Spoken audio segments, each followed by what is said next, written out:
नमस्कार दोस्तों, इस वीडियो में आपका स्वागत है। तो पहले वीडियो में बनाया था 1 से लेकर 50 क्वेश्चन जो एमएससी दिल्ली यूनिवर्सिटी के एमएससी जियोलॉजी का क्वेश्चन है, वहाँ से मैं आपको एक्सप्लेन कर दिया था क्या-क्या क्वेश्चन गलत है, क्या-क्या हो सकता है, क्या-क्या एक्सप्लेन कर दिए थे अच्छा से। तो मैं इस वीडियो में आपको 50 के बाद जितना भी क्वेश्चन है 2019 का मतलब 2019 का जितना भी क्वेश्चन है आपका एमएससी ज़ूलॉजी का, उसका आंसर की भी बताऊंगा, क्योंकि यहाँ पर आंसर की जो है बहुत ही ज़्यादा गलत है, रॉन्ग है, तो आपको इसको फॉलो नहीं करना चाहिए। तो मैं बता दे रहा हूँ आपको क्या क्या आपको फॉलो करना चाहिए। और मैं जल्दी जल्दी मैं एक एमएससी ज़ूलॉजी के ऊपर ई बुक रिलीज कर दूंगा, जहाँ पर आपका क्लासिकल जूलॉजी, कंपैरेटिव एनाटॉमी, आपका एनिमल बिहेवियर, इकोनॉमिक जूलॉजी और आपका एनिमल फिजियोलॉजी, इवोल्यूशन, इकोलॉजी, ये सब रहेगा।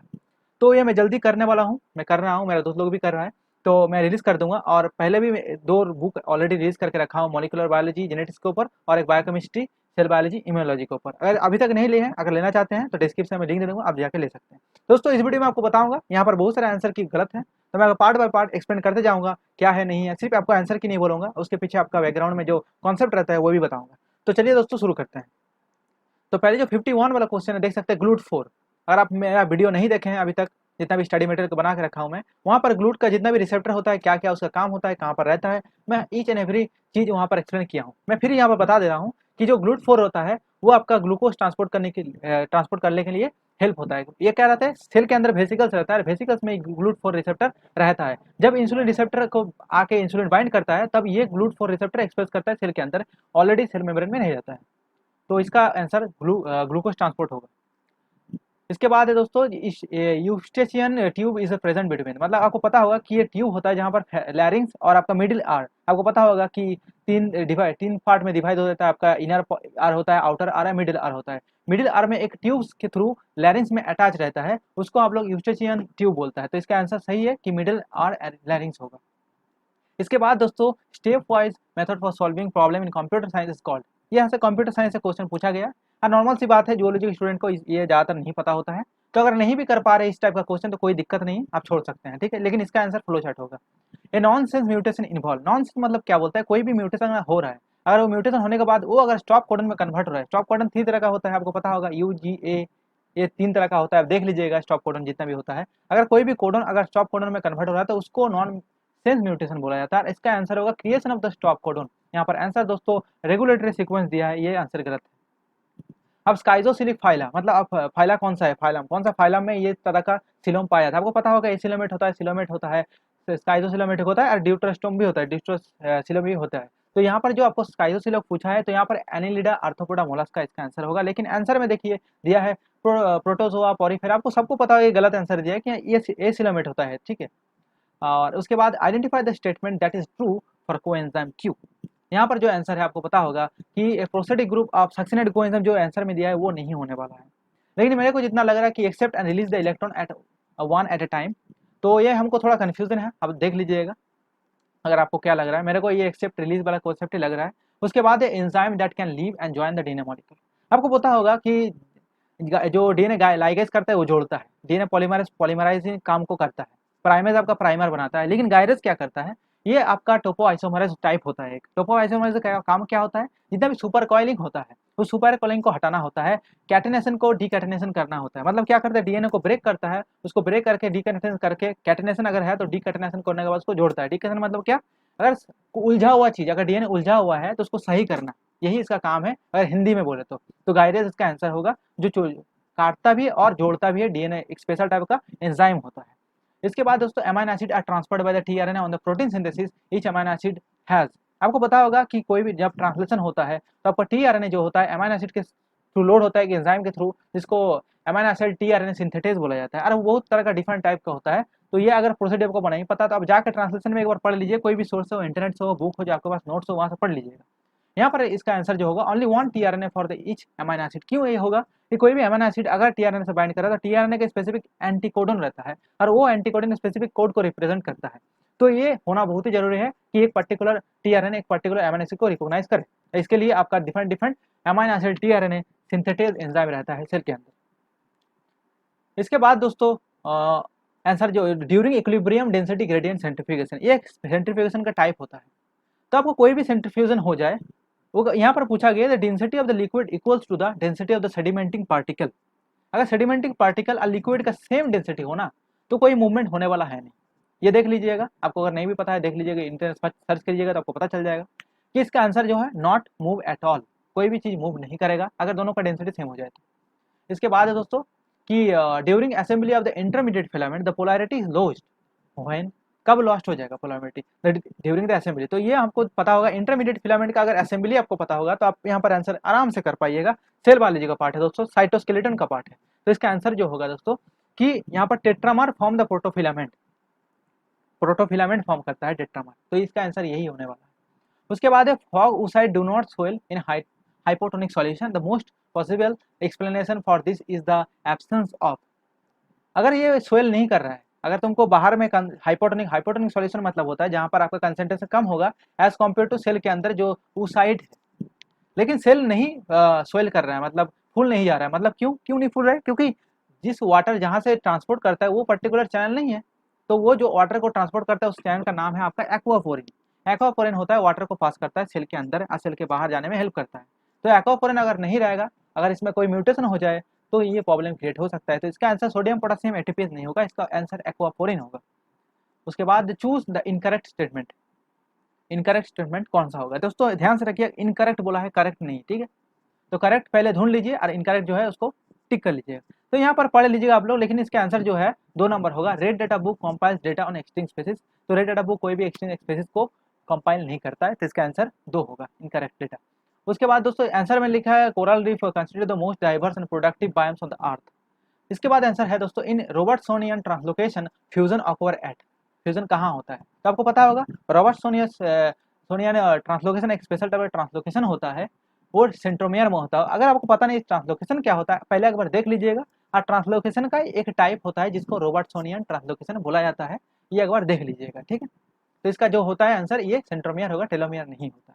Melting temperature double standard DNA increasing, देखिए मेल्टिंग टेम्परेचर अगर कोई भी डीएनए हो, ये फॉर्मूला है देखिए, अगर मेल्टिंग टेम्परेचर से कुछ क्वेश्चन पूछ रहा है, अगर बोला डिक्रीज करेगा इंक्रीजिंग करेगा, वो टोटली डिपेंड करता है आपका जीसी पेयर के ऊपर, जीसी पेयर कितना है, उसका कंटेंट कितना है डीएनए के अंदर, जितना ज्यादा रहेगा उसका पर्टिकुलर डीएनए का टेम्परेचर जो मेल्टिंग टेम्परेचर होता है उतना ज्यादा होगा, ठीक है। तो इसका आंसर जो होगा आपको दोस्तों, अगर जीसी पेयर आपको मिल रहा है उसका वही आंसर होगा। हाँ देखिए increasing number of the guanine and cytosine bases, तो ये आंसर इसका होगा, लेकिन यहाँ उसके बाद which of the following immune system पर moles are most effective in destroying the intercellular pathogen, तो इंटरसेलुलर पैथोजन को डिस्ट्रॉय करने के लिए कौन सा सेल इन्वॉल्व रहता है। यहाँ पर आंसर में लिखा है हेल्पर टी सेल्स, लेकिन ये नहीं होने वाला है दोस्तों। आप लोगों को सबको पता है, अगर इम्यूनोलॉजी पढ़े हैं तो आपको पता होगा कि इसका answer T cytotoxic T cell जो होता है वो काम करता है, क्योंकि दोनों का 2 तरह का प्रोसेसिंग होता है, आपको अगर पता होगा MHC1 MHC2।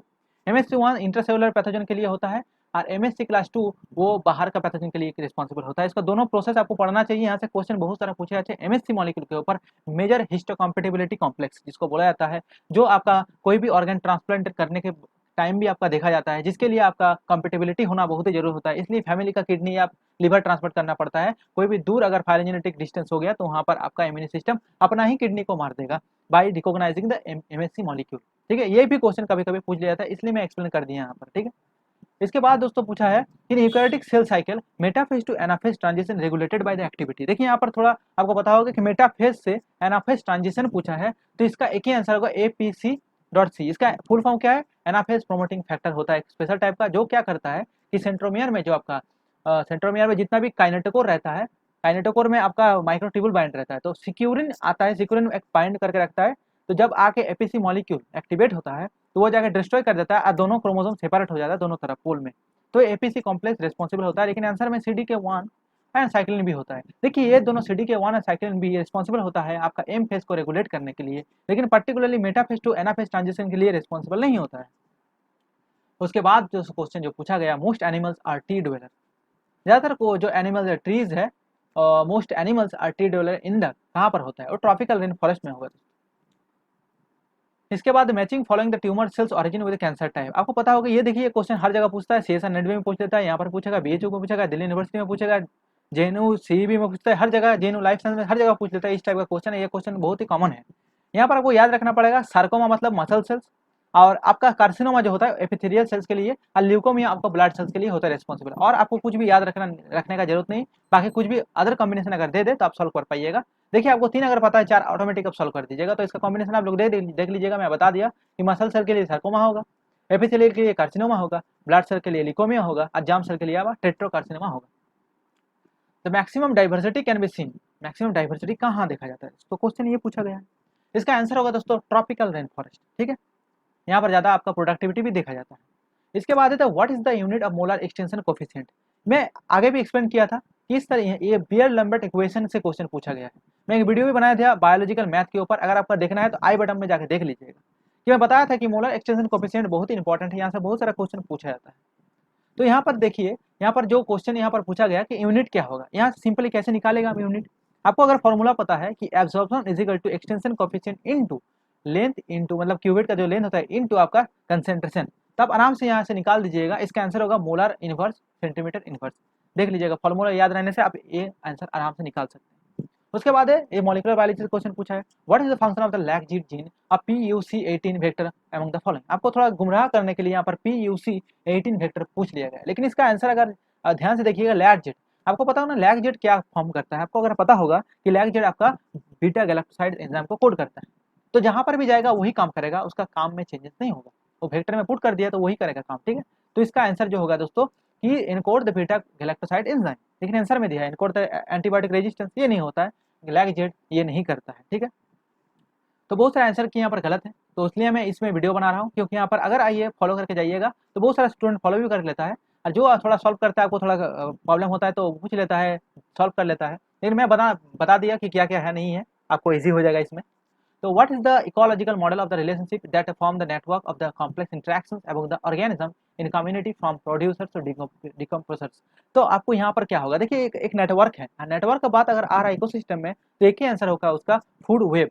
फूड वेब होता है एक network of collection of the different different trophic level, decomposer producer different different way एक नेट बना के रखता है, इंटरनेट की तरह बना के रखता है, जिसको फूड वेब बोला जाता है इकोसिस्टम में। दोस्तों इसके बाद है commensalism is the example of interaction between the two organism where it is, मतलब कॉमेंसलिज्म एक ऑर्गेनिज्म टू ऑर्गेनिज्म इंटरेक्शंस होता है। मैं जो ई बुक पब्लिश करूँगा वहाँ पर ये सब चीज़ बहुत अच्छे से मैं एक्सप्लेन कर दिया हूँ, तो मैं इसको पब्लिश भी कर दूंगा रिसेंटली। तो यहाँ पर कॉमेंसलिज्म मतलब क्या होता है कि एक ऑर्गेनिज्म जो है वो मैंने बेनिफिट होगा, लेकिन जो दूसरा ऑर्गेनिज्म होगा उसका कोई बेनिफिट भी नहीं होगा, कोई हार्म भी नहीं होगा। तो इसका आंसर आपको 4th नंबर आंसर होगा कि beneficial for the A has no effect on B, ठीक है। ये कभी कभी पूछ लेता, प्लस माइनस करके भी पूछ लेगा आपको कि अगर बेनिफिट हो रहा है तो प्लस होगा, अगर बेनिफिट नहीं हो रहा तो नेगेटिव होगा। तो ऐसे भी क्वेश्चन कभी कभी पूछ लिया जाता है, तो ये भी ध्यान रखिएगा। आप पूछा कि fructose intolerance is due to the, fructose intolerance क्यों होता है, तो ये इसलिए होता है अगर ये एब्जॉर्ब नहीं हो रहा है इंटेस्टाइन में, और ये अगर लार्ज इंटेस्टाइन में जा रहा है तो जितना भी लार्ज इंटेस्टाइन माइक्रो ऑर्गेनिज्म है वो क्या करेगा, इसको मेटाबोलाइज करेगा फ्रुक्टोज को, और different different toxic metabolites release करेगा, जो आपको बहुत सारे गैसेस प्रोड्यूस करता है, टॉक्सिक मटेरियल प्रोड्यूस करता है, जो आपको बहुत ही टॉलरेंस क्रिएट करता है आपका इंटेस्टाइन में। तो इसका आंसर दोस्तों because it is not absorbed and become toxic, ये इसका आंसर पॉसिबल रीजन लग रहा है, लेकिन असल में इसका लिखा है डिफिशियंसी ऑफ द एल्डोलेज। ये हमको नहीं पता कहाँ से पूछा है, लेकिन ये आंसर हमको लग रहा है, और ये आंसर होने वाला है, और ये हमको ज़्यादा पॉसिबल लग रहा है होने का। उसके बाद which of the this sexually transmitted disease is caused by the virus. अगर वायरस पूछा है तो आप सिंपली डिजीज जो भी लिखा आप देखिएगा वो बैक्टीरिया से हो रहा है कि क्या हो रहा है। तो वायरस से जो हो रहा है जेनिटल हर्पिस होता है, बाकी सिफिलिस गोनोरिया क्लैमाइडिया ये सब आपका वायरस नहीं होता है, तो ये इसका आंसर सिंपली जेनिटल हर्पिस होगा। अब यहाँ पर पूछा है which of the following genotype cause the Klinefelter syndrome. यहाँ पर देखिए आपको जो सिंपल होता है, देखिए यहाँ पर तो सिंपल ही पूछा गया, कभी कभी टिपिकल भी पूछ लिया जा सकता है, और क्या कीजिएगा मैं आपको यही भी बता दे रहा हूँ। यहाँ पर आंसर XXY होगा, ठीक है। लेकिन आपको एग्जाम में कैसे पूछा जाएगा कि आपको ऐसे XXY ऐसा करके दे देगा, आपको पूछेगा हाउ मेनी बारबोडीज आर देयर, बारबोडीज आपको पूछेगा कितना सारा है, तो आप क्या कीजिएगा, आप काउंट कीजिएगा number of the X chromosome -2 कर दीजिएगा equal to number of Barr bodies. ये फॉर्मूला लिख लीजिए, number of X chromosome -2 equal to number of Barr body, ये फॉर्मूला आपको लगना है। और इस टाइप का क्वेश्चन पूछा जाता है, BHU हो जाए आपका दिल्ली यूनिवर्सिटी हो जाए, कोई भी जूलॉजी का एंट्रेंस एग्जाम अगर आप दे रहे हैं तो इस टाइप का क्वेश्चन पूछ लिया जाता है, ठीक है। इसलिए बोलता हूँ वीडियो को फुल देखिएगा, आपको इतना बेनिफिट भी नहीं होगा, तो आपको पता चल जाएगा कि एक्चुअली सॉल्व कैसे करा जाता है क्वेश्चन में, और किस टाइप का क्वेश्चन पूछा जाता है एग्जामिनेशन में, ठीक है। तो विच of the following vector was used extensively in human genome project. Human genome project में किस तरह का वेक्टर को यूज किया जाता है। देखिए ह्यूमन जीनोम प्रोजेक्ट तो बहुत बड़ा है, इसका जो लेंथ होता है मतलब बेस पेयर बहुत बड़ा होता है, तो प्लाज्मिड में तो ये जाएगा नहीं, कॉस्मिड में नहीं जाएगा, तो इसका एक ही आंसर हो सकता है ईस्ट आर्टिफिशियल क्रोमोसोम, जो थोड़ा बड़ा मतलब लेंथ ले सकता है अपना वेक्टर में, तो इसका हमको आंसर ईस्ट आर्टिफिशियल क्रोमोसोम लग रहा है। उसके बाद है कि which of the following organism does not require sunlight to live. Sunlight उसको ही लगेगा दोस्तों जो फोटोसिंथेसिस करेगा, आप फोटोसिंथेसिस करके उसका जो एनिमल बचता है, मतलब बचे रहता है, अपना फूड प्रोड्यूस करता है, उसके ऊपर डिपेंडेंट रहता है। कोई ऑर्गेनिज्म अगर सनलाइट से अपना एनर्जी एक्वायर नहीं कर रहा है तो वो विदाउट सनलाइट बच सकता है। तो इसका आंसर दोस्तों पॉसिबल जो लिखा है यहाँ पर, इसका आंसर केमोसिंथेटिक बैक्टीरिया होगा, क्योंकि उसको कोई भी सनलाइट की जरूरत नहीं है, वो कोई भी एक केमिकल को लेकर उसको डिग्रेड करके एनर्जी एक्वायर कर सकता है। उसके बाद है which of the following is not channel of Mozilla. देखिए ये भी आपका कंप्यूटर साइंस से पूछा गया है, इसका आंसर फायरफॉक्स से होगा, ठीक है। Which of the following is the best method to determine the bacteriophage concentration sample. अगर बैक्टीरियोफाज को डिटरमाइन कंसंट्रेशन को डिटरमाइन करने के लिए पूछ रहा है तो आप डायरेक्ट आंख मूंद करके आप प्ले कैसे कर दीजिएगा, ये इसका आंसर होगा। फोटो यहाँ पर स्पेक्ट्रोफोटोमीटर बोला है, हमको नहीं पता कैसे बोला है, लेकिन प्ले कैसे हमको हम पढ़े थे बहुत जगह, और मैं भी 2019 में अटेंड किया था क्वेश्चन, तो मैं प्ले कैसे करके आया था, मेरा क्वेश्चन भी सही हुआ था।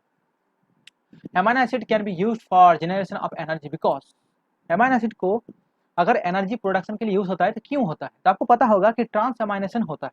और वहां पर क्या होता है, देखिए 4 नंबर ऑप्शन में डायरेक्ट जाइए, यहाँ पर लिखा है they get converted into oxaloacetate pyruvate and alpha ketoglutaric acid which can converted into the TCS cycle. तो यही होता है दोस्तों ट्रांसएमाइनेशन के थ्रू आपका जितना भी कीटो एसिड फॉर्म होता है, कीटो एसिड फॉर्म होने के बाद ये टीसी साइकिल में इंटरमीडिएट की तरह काम करता है, एनर्जी प्रोडक्शन करता है। तो इसका आंसर फोर्थ होगा। अब इंटरफेरॉन गामा, ये इम्यूनोलॉजी का क्वेश्चन है। इंटरफेरॉन गामा क्या करता है, एक्टिवेट करता है आपका मैक्रोफाज को, तो ये याद रखिएगा, इसका आंसर मैक्रोफाज होगा।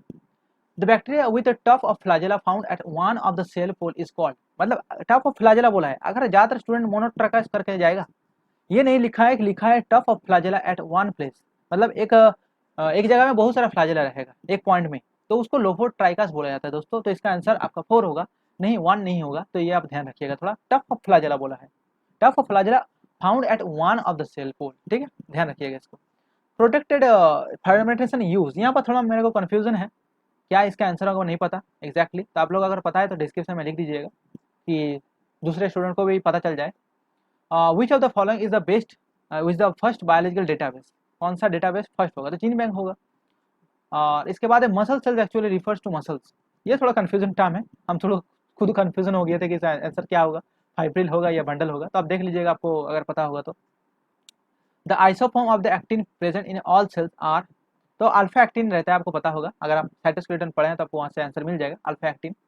और उसके बाद the repair mechanism used for the unreplicated chromosome with break and no sister chromosome serve as a template, template की तरह काम नहीं करेगा, लेकिन ये रिपेयर मैकेनिज्म विदाउट टेम्पलेट की तरह काम करता है। तो यहाँ पर आंसर क्या होगा दोस्तों, ये नॉन होमोलोगस एंड ज्वाइनिंग होता है। होमोलोगस रिकॉम्बिनेशन में आपका टेम्पलेट यूज होता है आपका होमोलोगस पेयर का, लेकिन यहाँ पर नॉन होमोलोगस एंड ज्वाइनिंग में कुछ यूज नहीं होता है, तो ये होगा answer.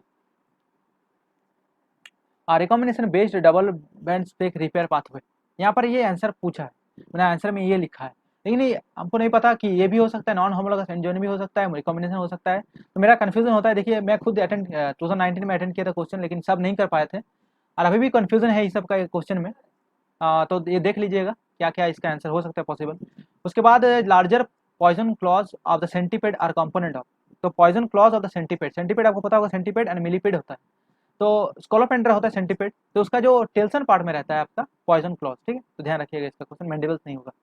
The mid blastula transition is the point in development of the amphibian when, तो इसका क्वेश्चन पूछा है mid blastula transition is the point in development of the amphibian when, कब होगा, तो इसका आंसर लिखा है translation of the maternal mRNA is initiated, ये आंसर नहीं होगा, यहाँ पर थोड़ा मेरा को कंफ्यूजन है, लेकिन ये आंसर नहीं होने वाला, ये याद रखिएगा। तो मैं ट्राई करूंगा, अगर बाद में मेरे को पता चला इंटरनेट सर्च के थ्रू बुक पढ़ के हमको पता चला, मैं आपको बोल दूंगा क्या इसका पॉसिबल रीजन हो सकता है, ठीक है। Ability of the cells to respond to specific inductive signal, ये कॉम्पिटेंस का होगा, कोई भी सेल को एक पर्टिकुलर सिग्नल को रिसीव करने के लिए, रिस्पॉन्ड करने के लिए प्रॉपर्टी को बोला जाता है आपका कॉम्पिटेंस, ठीक है, याद रखिएगा, ये क्वेश्चन बीएचओ में पूछ लिया जाता है। The endogenous pathway of the antigen presentation involve the endogenous, आपको पता होगा, देखिए वही सेम क्वेश्चन वहां से पूछा गया है कि MSc class 1 and MSc class 2, दो तरह का एमएससी होता है, एमएससी मॉलिक्यूल होता है, आपको देखिएगा इम्यूनोलॉजी में, तो major histocompatibility complex 1 and major histocompatibility 2, 3 भी होता है लेकिन 3 इतना इंपॉर्टेंट नहीं। तो यहाँ पर एंडोजेनस के लिए रिस्पॉन्सिबल होता है MSc class 1 molecule and exogenous pathogen के लिए एमएससी क्लास 2 रिस्पॉन्सिबल होता है। तो इसका आंसर दोस्तों होगा presentation of the antigen to cytotoxic T cells. आपको अगर नहीं पता तो आप एमएससी क्लास 1 मॉलिक्यूल का मैकेनिज्म एक बार देख लीजिएगा, तो आपको पता चल जाएगा कि एक्चुअली होता क्या है। मैं सिंपली आपको बोल दे रहा हूँ क्या होता है कि आपको जितना सेल के अंदर प्रोटीन्स रहता है उसको प्रोटीजोम के थ्रू डिग्रेड करके ईआर के थ्रू पास करके उस एंटीजन को आपका एमएससी क्लास 1 मॉलिक्यूल के थ्रू सेल सरफेस में शो करता है, और जब शो करता है साइटोटॉक्सिक सेल आके बाइंड करता है और अपना इम्यून रिस्पॉन्स रिलीज करता है, ठीक है। उसके बाद dynamic function in the living system are brought about by the interplay of the weak chemical interactions. Which of the following weak interactions the most important in determining the three dimensional structure of the macromolecule? तो अगर आपका three dimensional structure है, और three dimensional structure मतलब वो globular protein होगा या कोई भी अलग प्रोटीन हो सकता है, लेकिन उसके लिए जो मेन रिस्पॉन्सिबल इंट्रैक्शन रहता है वो होता है हाइड्रोफोबिक इंट्रैक्शन, हाइड्रोजन बॉन्ड नहीं होता है, तो इसका आंसर हाइड्रोफोबिक इंट्रैक्शन होगा। The term tunicate makes the reference to urochordate test tunics which composed of आपका ये सेलुलोज लेके बनता है, ठीक है। उसके बाद the algae at the beginning of the food chain is the following flow chart algae. Algae क्या किसके तरह काम करता है? तो सिंपल क्वेश्चन आपको सबको पता है कि ये प्रोड्यूसर की तरह काम करेगा, ये अपना फूड प्रोड्यूस करेगा, वो बाकी फूड चेन में रिलीज करेगा, ठीक है। उसके बाद है कि undirectional propagation of the action potential is ensured by undirectional unidirectional propagation of the action potential measure by. Measure किसके थ्रू मेजर किया जाता है? तो यहाँ पर देखिएगा वोल्टेज गेट सोडियम चैनल होता है, उसके थ्रू मेजर किया जाता है। The buffer capacity of the haemoglobin is due to the presence of the which of the following amino acid. तो बफर कैपेसिटी जो मेजर किया जाता है आपका हिस्टिडीन अमीनो एसिड जो है, इसको इसके थ्रू ही आपका मेजर किया जाता है। उसके बाद जो क्वेश्चन है true and complete Metamorphosis is observed. True and complete Metamorphosis observe किया जाता है आपका जितना मॉस्क्यूटो में, डिप्टेरा में ऑब्जर्व किया जाता है। ऑर्डर जो डिप्टेरा रहता है उसके अंदर जो जितना भी ऑर्गेनिज्म है वहाँ पर आपको कंप्लीट एंड ट्रू मेटामॉर्फोसिस देखा जाता है। मेटामॉर्फोसिस वेरी इंपॉर्टेंट, तो कितना टाइप का होता है, कहाँ पर इनकम्प्लीट होता है, कहाँ कंप्लीट होता है, ये थोड़ा पढ़ लीजिएगा। यहाँ से बहुत सारा क्वेश्चन पूछा जाता है बीएचयू में एज वेल एज डीयू में, और कोई भी अदर एमएससी एंट्रांस कोई भी यूनिवर्सिटी का एग्जाम हो यहाँ से क्वेश्चन पूछा जाता है। एज वेल एज सिर्फ मेटामॉर्फोसिस नहीं, मेटामॉर्फोसिस के लिए जितना भी हार्मोन रिस्पॉन्सिबल होता है, इग्डाइसोन, आपका पीटीटीएच, प्रोथोरासिक ट्रॉपिक हार्मोन जो होता है वो भी बहुत इंपॉर्टेंट होता है, तो पढ़ लीजिएगा वहाँ से, ठीक है। इसका आंसर सिल्वरफिश नहीं होगा। यहाँ पर पूछा गया cryo an endotoxin obtain from, कहाँ से cryo on one endotoxin obtain होता है? तो ये आपका इफेक्टिव अगेंस्ट इसके ऊपर अगेंस्ट मतलब इफेक्टिव होता है, तो ये इसका आंसर दोस्तों फ्लाइज होगा। जितना भी फ्लाइज होता है उसके अगेंस्ट एक क्रायो वन एंडोटॉक्सिन काम करता है, और ये आपका एग्रीकल्चर में बहुत यूटिलाइज होता है, ये भी ध्यान रखिएगा। Mark the incorrectly match pair, तो आपको इनकरेक्टली मैच पेयर को आपको देखना होगा, तो देखिएगा ध्यान से। यहाँ पर इसका मास्कुलर फ्रैंक्स एस्केरिस में रहता है, पैरापोडिया नेरिस में रहता है, क्लोज सर्कुलेटरी सिस्टम फिल्ट्रेम में रहता है, लेकिन जहाँ पर नहीं रहता है वो आपका बुक गिल्स तो इंसेक्ट्स में नहीं रहता है, तो ये ध्यान रखिएगा। इसका आंसर ये नहीं होगा, तो रॉन्ग आंसर यही है, तो राइट आंसर इसका यही होगा। तो देखिए ऊपर में बोल दिया इनकरेक्टली मैच पेयर, तो आपको वन चूज करना है, ठीक है। तो मैं इस वीडियो में फुल आपको बीएचयू दिल्ली यूनिवर्सिटी का एमएस जूलॉजी का 2019 क्वेश्चन का पूरा आंसर की आपको सॉल्व करके दे दिया हूँ, और जितना भी स्टडी मटेरियल का मैं वीडियो बना के रखा हूँ उसको देख लीजिएगा, डिस्क्रिप्शन में लिंक दे दूंगा। तो बहुत इंपॉर्टेंट देखना है आपको, क्योंकि वहाँ पर बहुत सारी इन्फॉर्मेशन को पता चलेगा कहाँ कहाँ से क्वेश्चन पूछता है, नहीं पूछता है। और अगर आपको ई बुक खरीदना है तो मैं 2 ई बुक का ही रिलीज किया हूँ, वो मैं डिस्क्रिप्शन में लिंक दे दूंगा, आप जाकर खरीद सकते हैं। और कोई भी दिक्कत हो, कोई भी प्रॉब्लम हो, मैं ईमेल कर सकते हैं मेरे को, मैं व्हाट्सअप नंबर में अवेलेबल हूँ, डिस्क्रिप्शन में दे देता हूँ, आप कॉन्टैक्ट कर सकते हैं। कोई भी दिक्कत हो, कोई भी वीडियो आपको चाहिए तो आप कमेंट बॉक्स में भी लिख सकते हैं। तो धन्यवाद दोस्तों वीडियो देखने के लिए, मेरे चैनल के साथ जुड़े रहते हुए, इस वीडियो को लाइक करने के लिए, कमेंट बॉक्स में अपना प्रॉब्लम बोलने के लिए बहुत बहुत धन्यवाद। और नेक्स्ट वीडियो के लिए मेरे चैनल के साथ जुड़े रहिए और नोटिफिकेशन बेल को भी प्रेस कीजिए। धन्यवाद दोस्तों।